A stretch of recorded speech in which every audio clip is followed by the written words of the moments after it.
You'll hear it all the time, people obsessing over silver's all-time high. They want to know if the old $50 mark is going to fall, if we're going to see $60, $70, maybe even $100. But let me tell you something that only comes with age and a few decades of scars in the markets. Chasing highs is a young man's game. When you're looking at stocks, companies live and die by quarterly earnings, innovation, and market expectations. A new high in that world matters because it means the company is proving itself. But silver and gold, they're not companies. They don't invent new products, they don't file patents, and they don't rely on quarterly reports. They're money in its oldest, purest form. For many of us, they aren't even investments in the traditional sense. They're savings, real savings you can hold in your hand. So if the highs don't matter, what does? The lows. That's where the wisdom lies. I don't get excited when silver spikes. I pay attention when silver bottoms. That's where you find the bedrock, the real floor that tells you what this metal is truly worth in the marketplace. Decades ago, silver's solid floor was $5, then $10. Not long ago, it was $20. Today, I'd say the foundation sits closer to $40, and that's what matters. That rising floor is proof that silver's role as a preserver of wealth grows stronger as time marches on.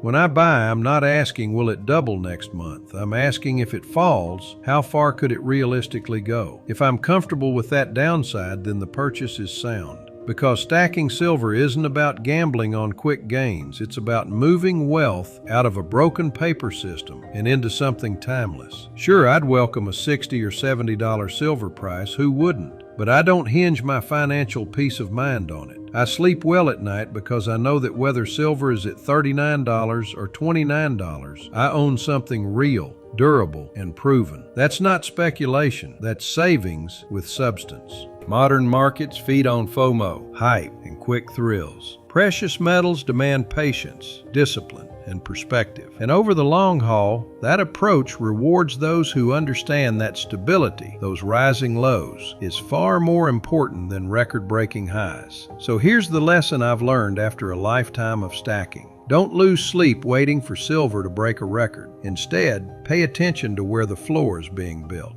That's where true value hides. And if you focus on that, decade after decade, you'll look back knowing you didn't just chase price, you preserved wealth. If this video resonated with you at all, consider subscribing to my YouTube channel. I post 2 videos a week. Please also like this video as it helps with the algorithm and getting this video to more people. Keep stacking, stay steady, and remember, wisdom isn't in the highs, it's in the foundation.